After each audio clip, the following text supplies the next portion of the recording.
હવે સ્વાધ્યાય 1.5 લંબાઈનો નવો એકમ એવી રીતે પસંદ કરવામાં આવે છે કે શૂન્ય અવકાશમાં પ્રકાશની ઝડપ 1 એકમ થાય.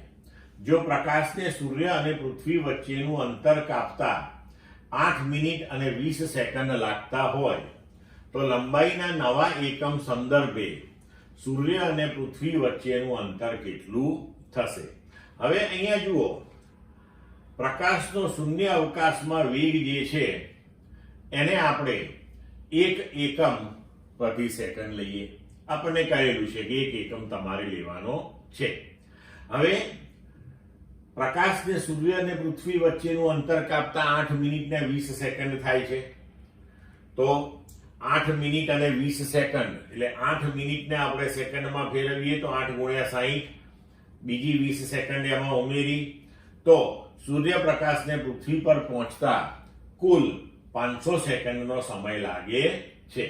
હવે નવા એકમના સંદર્ભે તમારે અંતર શોધવાનું છે. તો નવા એકમ પદ્ધતિને અનુરૂપ અંતર માટે આપણે લખી શકીએ કે અંતર બરાબર ઝડપ ગુણ્યા સમય. તો ઝડપ આપણે લીધી 1, લંબાઈનો નવો એકમ ભાગ્યા સેકન્ડ, અને સમય લાગ્યો 500 સેકન્ડ. સેકન્ડ આપણે કેન્સલ કરીએ તો ડી બરાબર 500 એકમ એટલે કે લંબાઈનો નવો એકમ આપણો અહીંયા આગળ મળી ગયો. ક્લિયર?